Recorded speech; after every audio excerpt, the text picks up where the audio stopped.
So Dave's the director, he's going to tell you when it's ready. Go. Alright, how you doing everybody? Going by the information I gathered from y'all, almost everyone had visited a casino. Almost everyone had played a slot machine at least once.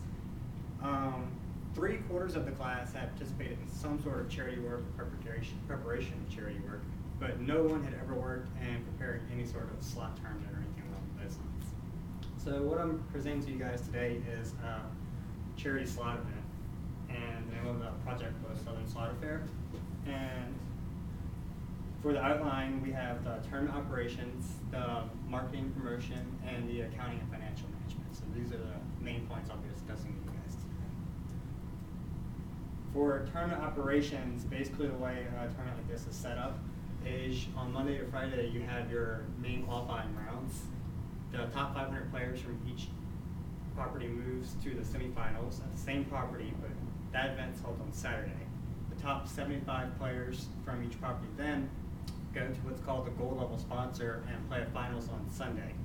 So I'll explain more about the gold level sponsor further on. Next, I'm discussing the marketing and promotion.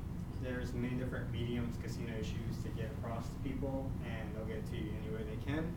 They like to use direct mail, so anytime you go into a casino and get a player's card, don't be surprised if you receive something in the mail from them.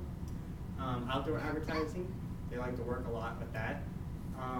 Example of that would be, say one weekend you're passing in front of a property and there's something going on and you don't know what it's about, you go out there and check it out, and it's them basically advertising. They might be giving away free concessions and such. Radio, you'll hear a lot about it on your local markets and on your regional area markets as well, but that's mostly going to pertain to your local radio stations and markets. The Imperial Palace is big on doing that. In terms of print, you've got newspapers, city and regional publications, and industry-specific publications. You'll see articles in local newspaper for the casinos, as in your city and regional publications, and for industry-specific, that would be like magazines and such. Internet, every casino's got websites, and many of the tourism-related sites for the Gulf Coast will link you to the casinos. And press kits, I'm not sure if you guys are familiar, but it's not just for the casino industry. Press kits are used to present basic information about the higher ups of the company's background, what they're about, their motto and such, to help someone present the ideas of that property, business, organization to the group they're speaking with. The accounting and financial side of things, this is your pro forma. First I'm going to discuss the revenue. Basically, the way it was set up for this event was bronze level sponsors donated $5,000. There's 3 of those. Silver level sponsors donated $10,000, 3 of those, and 1 gold level sponsor donated $50,000. And that the gold level sponsor is the one that hosts the finals for the event on Sunday. That would give you $95,000 in revenue from sponsorships with the casinos buying in. So that's basically their initial donation, if you'll say.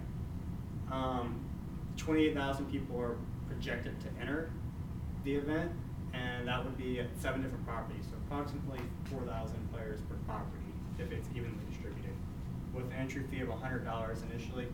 So that gives you $2,800,000 for revenues there, in addition to the $95,000 from the sponsorships to host the games, which gives you $2,895,000 for total revenue.